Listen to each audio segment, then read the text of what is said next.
It's my great pleasure to introduce this last panel for our convention. I want to say a quick word about this panel. In the organizing of this convention, we were sure that there would be great discussion, great debate, and there has been. This convention has totally lived up to our expectations. But we were also sure that we needed to leave this convention fired up and ready to hit the struggles ahead of us on the road when we get home.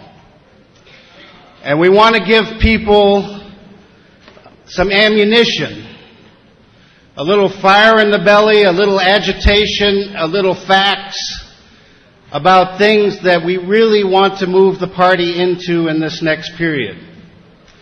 So the idea of this panel is to give us on 4 important issues that the labor movement and the labor community alliances that are developing are building movements on.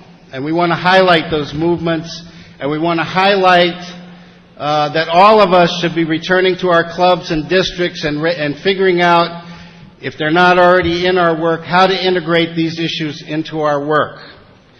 And I want to say one last thing. Because of time, I'm not going to speak besides this introduction, but I do want to say this.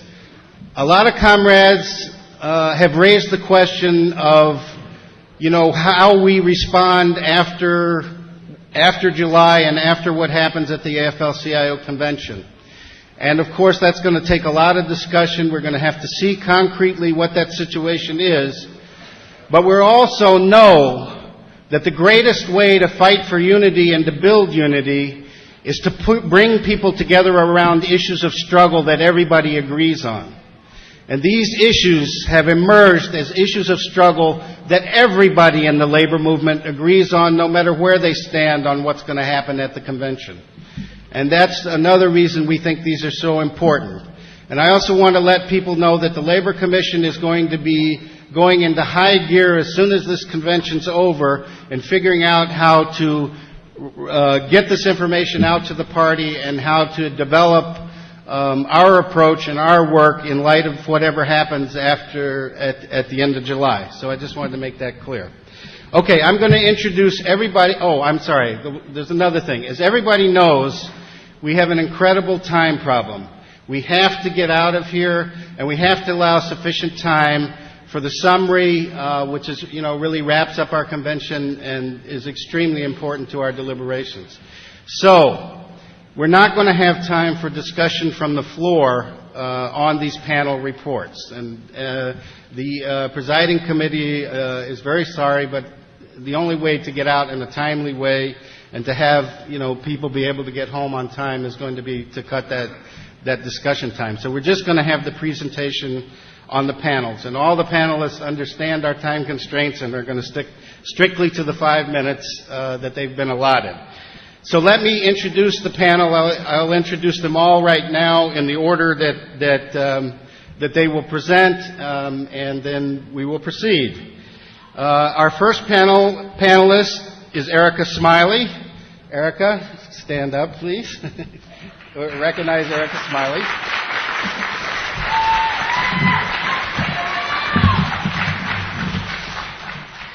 Erica is a National Jobs with Justice activist, and she's also a coordinator in the Black Radical Congress and one hell of a rising star in our movement.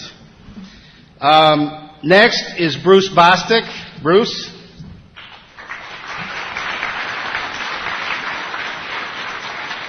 Bruce is a steel worker, a longtime leader in that union, and a real activist on questions of Social Security and pensions. And Bruce is going to talk to us about the pension crisis and action on the pension crisis.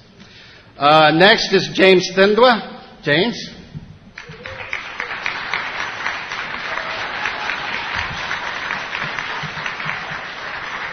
All of us in Chicago, and I suspect nationally, know James.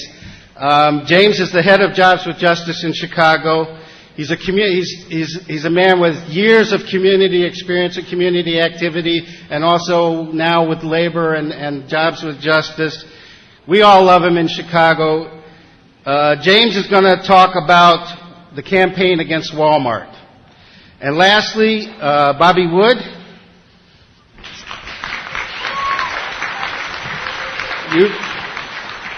I guess you've all seen Bobbie a few times. Bobbie is on the People's Weekly World editorial board, and she's the labor editor of the People's Weekly World.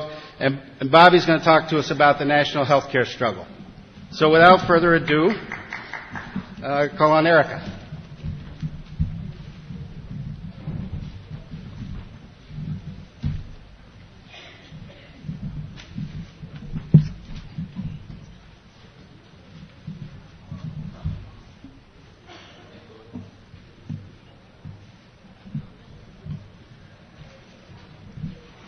Good afternoon.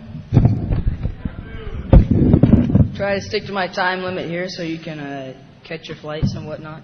I'm here to talk to you about the Employee Free Choice Act. We understand the significance of the labor movement and the struggle for workers' rights in the context of building a socialist USA. We understand the long-term goals. But my job in speaking to you briefly today is not to remind you of just the significance of workers' struggle to build socialism.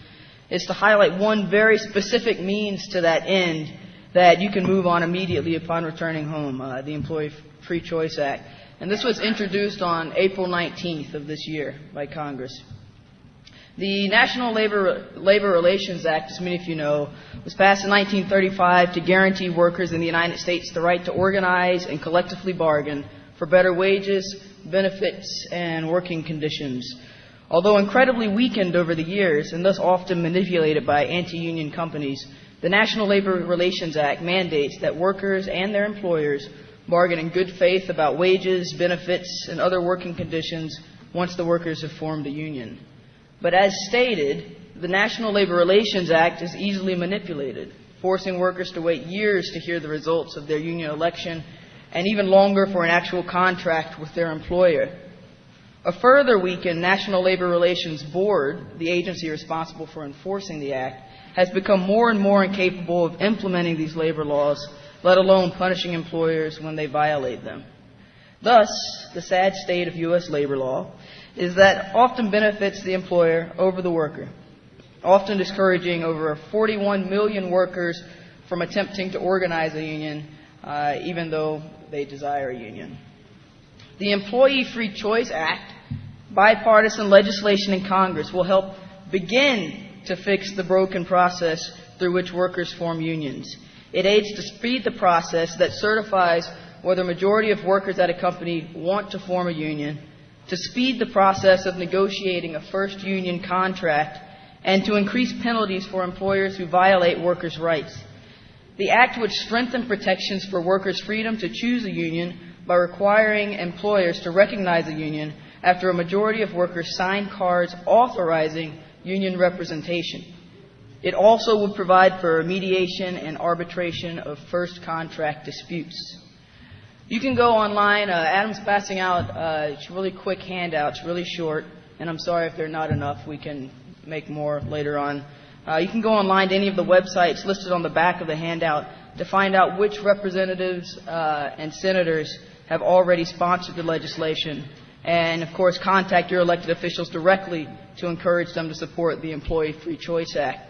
You can also contact members of your local Jobs with Justice Coalition, so James here if you live in Chicago, State Fed or Central Labor Council, to find out what they may be doing locally to promote the Act. Cities nationwide have already started organizing in-district visits and other events to support this, and members of the Communist Party should be at every one of them. The Employee Free Choice Act has been introduced to Congress before, and the Employee Free Choice Act may not pass this year, but we can use it as a mobilizing tool to build a broader working class movement today and in the future, because surely, even if it doesn't pass, we will reintroduce the Employee Free Choice Act again and again until it passes in full. We as a party believe in coalition building.